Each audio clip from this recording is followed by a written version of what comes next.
जब मैं कर्नाटका आया तो मैंने बात की कुछ लोगों से, तो 10 सेकंड में ही समझ आ गया कि समस्याएं वही हैं जो पंजाब की हैं। किसान की समस्या वही है जो पंजाब की है। हमारे यहां गन्ने की खेती होती है, लेकिन जब से आम आदमी पार्टी की सरकार, अभी साल नहीं हुआ, 16 मार्च को साल होगा, हमने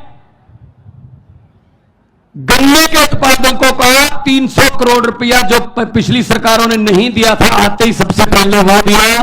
और गन्ने का रेट 380 रुपए क्विंटल है। पंजाब में, देश में सबसे ज्यादा रेट पंजाब में मिलता है। और मुझे पता चला यहां पे तो 200, 180, 220 तक मिलता है। और हमारी भी जो गन्ना मिलने हैं वो कई कई साल पैसे नहीं देती थी, यहां भी यही हाल है। तो समस्याएं हमारी वही हैं।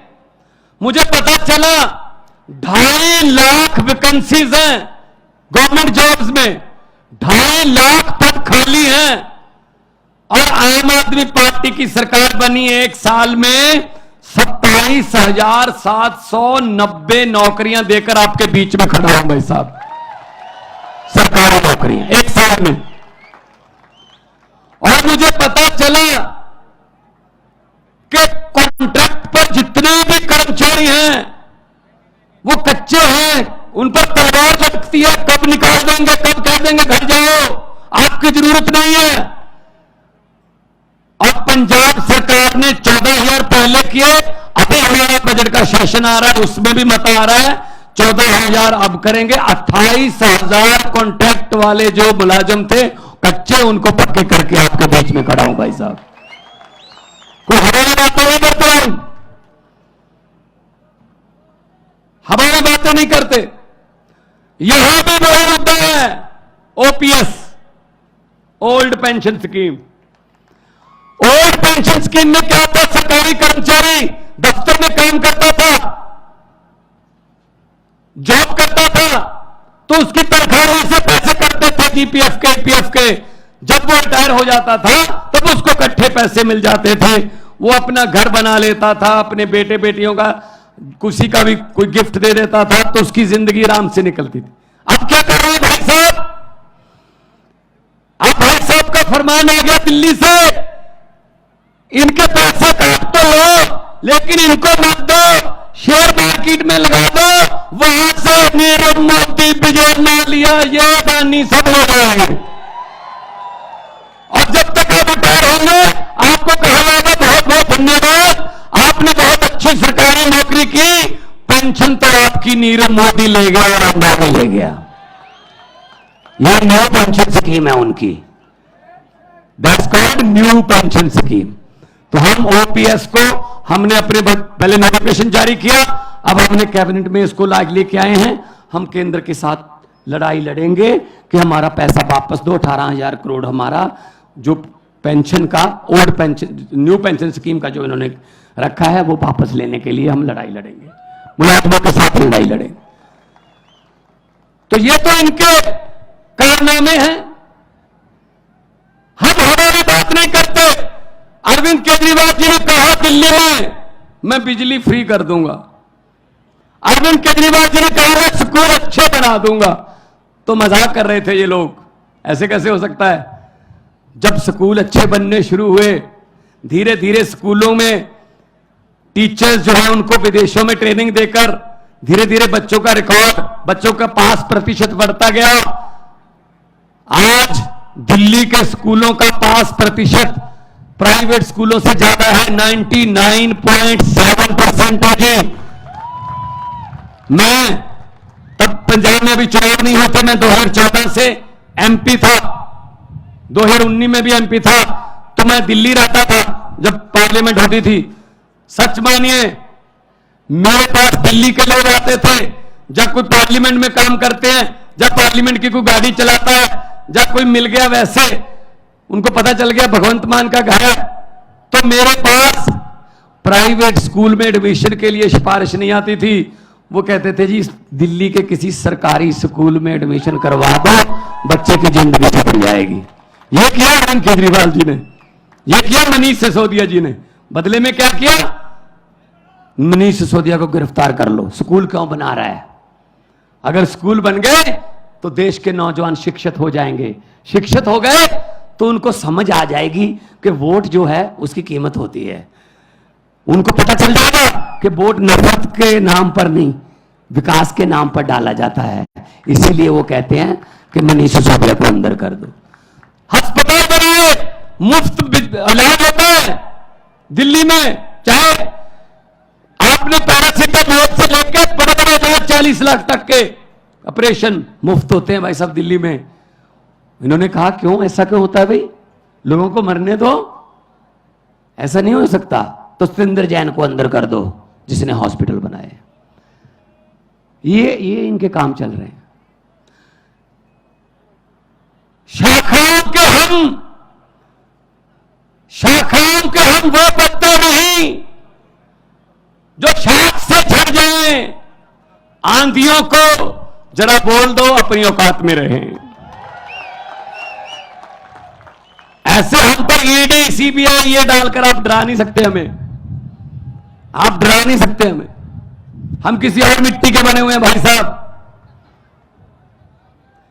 और मुझे खुशी, पृथ्वी रेड्डी जी ने मुझे बताया कि देवनागरी में सभी के खातों में 15-15 लाख आ गया है। आया नहीं? आप तो कह रहे थे आ गया सर, हमारे भी नहीं आया जी। 15 लाख की बात छोड़ दो, जो मेरे घर में 2-4 हजार रुपया पड़ा था इमरजेंसी के लिए, नोटबंदी करके वो भी निकलवा के ले गए भाई साहब। ये चल रहा है, अब ये चल रहा है। तो इसलिए आपके पास अगर आम आदमी पार्टी को मौका मिलेगा, आम आदमी को मौका मिलेगा। जैसे पंजाब में हमने आते ही करप्शन के लिए, रिश्वत खोरी के खिलाफ एक हेल्पलाइन नंबर जारी किया। भाई साहब बड़े बड़े मंत्री जो बड़े बड़े पदों पर थे आज जेल की हवा खा रहे हैं। पंजाब में जाकर देखिए या पूछिए, अखबार पढ़ लीजिए, गूगल पे आप सर्च कर लीजिए। एक मंत्री ऐसा आया है हमारे पास जो कांग्रेस के समय मंत्री था, इंडस्ट्री मिनिस्टर था, उसके घर पे छापा मारा। बाकी चीजें तो चलो मिलेंगी, कोई रजिस्ट्रियां, कुछ बैंक के लॉकर, ये वो। उसके घर से 2 नोट गिनने वाली मशीनें भी मिली हैं भाई साहब। ये नोट गिनने वाली मशीनें आम घर में रखता है कोई? ये सिर्फ लुटेरों के घर में हो सकती हैं बस, या बैंक में होती हैं, या रिश्वतखोरों के घर पे होती हैं नोट गिनने वाली मशीन। इसका मतलब उसका परिवार नोट गिन गिन के तंग आ गया। उसके परिवार ने कहा जी हमसे हर रोज नहीं गिने जाते, मशीन मंगवा लो। आज टीवी पर देख रहा था, इतने बड़े बड़े नोट के ढेर कर्नाटका में, विधायक के बेटे के घर से 8 करोड़।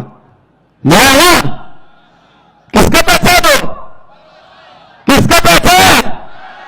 टैक्स देते हैं, तुम्हारा पैसा है, जनता का पैसा है वो। हम टैक्स देते हैं।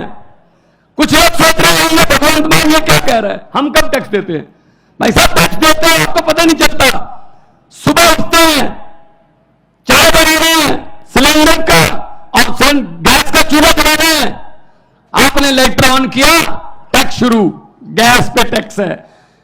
चाय पत्ती डाली टैक्स, चीनी डाली टैक्स, दूध डाला टैक्स, उसके बाद फोन किया टैक्स, बेने डोसा खाया टैक्स, मक्खन बोल रहा है।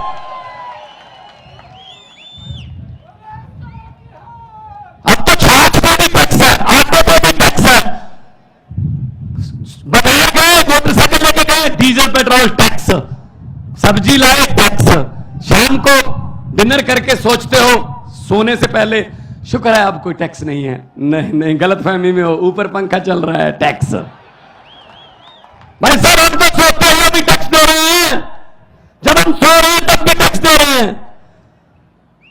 तो इनके बेटों के घर से 8-8 करोड़ के पैसे मिलते हैं। 8 करोड़ तो वैसे एक छोटी सी झांकी है। तो ये चीजें खत्म करनी है तो सफाई करनी पड़ेगी। और सफाई के लिए कौन सा यंत्र यूज होता है? झाड़ू। झाड़ू चलेगा। इन भ्रष्टाचारियों को मैं कहना चाहता हूं कि जितने राज्य इकट्ठे कर लो, पैसे, हीरे, मोती, मगर ख्याल इतना रहे कफन पे जेब नहीं होती। सब कुछ यही रह जाता है भाई साहब। गरीब की बद्दुआ मत लो। गरीब की बद्दुआ परमात्मा की दरगाह एक ही बात है, सीधी बात है। तो ये चल रहा है हमारे देश में। और वो आते हैं तरह तरह की बातें सुना के चले जाते हैं, तरह तरह की बातें। एक गांव था, वहां पे भैंसें चोरी होने लगी। गांव में अचानक से दूध देने वाली भैंसें किसानों की चोरी होने लगी। कभी एक भैंस चोरी होगी रात को, एक दिन 2 भैंसें चोरी हो गई, 3 भैंसें चोरी हो गई रातों रात। तो गांव वाले, एक साधु संत था, गांव में रहता था बाहर, उसके पास गए, संत जी हमारी तो भैंसें चोरी होने लगी हैं, कोई उपाय बताइए, बताइए क्या करें, कौन चोरी कर रहा है। तो संत महात्मा ने कहा एक चद्दर ओढ़ लेना, ऊपर चारों कोने पकड़ के 4 आदमी खड़े हो जाना और पूरे गांव को चद्दर के नीचे से ऐसे बोल देना कि वो नीचे से चले जाएं, गुजर जाएं नीचे से। तो जिसने भैंस चोरी की होगी वो जैसे ही चद्दर के नीचे से गुजरेगा वो मर जाएगा। भाई साहब अनाउंसमेंट कर दी, चद्दर ओढ़कर 4 आदमी खड़े हो गए, सारा गांव चद्दर के नीचे से जा रहा है, जा रहा है, जा रहा है, पूरा गांव निकल गया चद्दर के नीचे से, कोई नहीं मरा। तो साधु संत से पूछा सर मरा ही नहीं कोई। तो साधु ने कहा जो चोरी करते हैं उनको तो चद्दर पकड़ा रखी थी, मरेगा कैसे, वो तो निकले ही नहीं चद्दर के नीचे से। तो भाई साहब चोरों को तो चद्दर पकड़ा रखी है देश की, और चोर भी है अपने आप में से हम। ये बीजेपी, कांग्रेस, जेडीएस, ये सब चोर हैं, सब चोर हैं। ये इनको निकालो बाहर, इनको जनतंत्र से इनको निकालो बाहर, उसके बाद पकड़ेंगे इनको कि कितना किसने नुकसान किया। अभी मेरे पत्रकार पूछ रहे थे कि करप्शन से, भ्रष्टाचार से देश का कितना नुकसान हो गया होगा। मैंने कहा जी ये वो वाली बात है, एक दुकान में चोरी हो गई, कोई दुकान थी छोटी सी कोई पंसारी की, चोरी हो गई। तो अगले दिन गांव के लोगों को पता चला चोरी हो गई, उस गांव में जो दुकानदार है उसके पास अफसोस करने के लिए आने लगे। ऐसे ही उसने रेवड़ी वेवड़ी रखी हुई थी, वो जनवरी के दिन थे, तो जो भी आता था ऐसे रेवड़ी उठाई 10-15, 2-4 मुंह में डाल के बोले यार बहुत अफसोस हुआ, कितने मुझे पता चला चोरी हो गई। कहते हाँ जी चोरी हो गई। 1 आया, 2 आए, 10 आए, 15 आए। दोपहर के बाद सरपंच भी, गांव का जो प्रधान है, उसने भी कहा मैं भी जाके आता हूं। उसने भी ऐसी रेवड़ी उठाई, 2-4 मुंह में डालकर बोले यार बहुत बुरा हुआ, चोरी हो गई। कितने का नुकसान हो गया होगा? वो दुकानदार बोला जी सरपंच साहब अभी तो नुकसान चल रहा है, जो भी आता है रेवड़ी खा के पूछ लेता कितने का नुकसान हो गया। जब पूरा गांव अफसोस कर गया उसके बाद हिसाब लगाएंगे कितने की चोरी हो गई है। तो अब कैसे बता दें इस करप्शन से, भ्रष्टाचार से कितने का नुकसान हुआ? अभी तो नुकसान चल रहा है देश का। ये तो आम आदमी पार्टी की सरकार आएगी, अरविंद केजरीवाल जी प्रधानमंत्री बनेंगे, तब हिसाब लगाया जाएगा कि कितने की चोरी हो गई है और कितना भ्रष्टाचार हो गया है। ऐसे हिसाब नहीं होगा इसका हिसाब लगाने वाला चाहिए, और चाहिए भी रेवेन्यू ऑफिसर, इनकम टैक्स के कमिश्नर रहे हैं, इनको सब पता है पैसा कहां से आता है और कहां जाता है। ये निकाल लेते हैं, जो पैसा छुपाना जानता है ना, तो इनकम टैक्स वाले निकलवाना भी जानता है कि कहां से निकलता है। तो मैं आपको यही बेनती करूंगा कि आप लोग इकट्ठे हो जाइए। जब लोग इकट्ठे हो जाते हैं, तो जब लोगों के आंधी तूफान बन जाता है, तो बड़े बड़े पेड़ जड़ से उखड़ के जो है उखाड़ के दो फेंक देते हैं, जैसे पंजाब में फेंके हैं। हम आपके साथ हैं। शहीदों की धरती, भगत सिंह और सुखदेव, और मैं उधम सिंह, करतार सिंह सराभा की धरती से आया हूं। कर्नाटका भी वीरों की धरती है। हम लोगों ने देश के लिए, आजादी के लिए, हमारे पुरखों ने अपनी कुर्बानियां दी हैं। इस आजादी को हम ऐसे किसी 2-4 परिवारों को सौंपने वाले नहीं हैं। ये देश किसी के बाप की जागीर नहीं है। ये 130 करोड़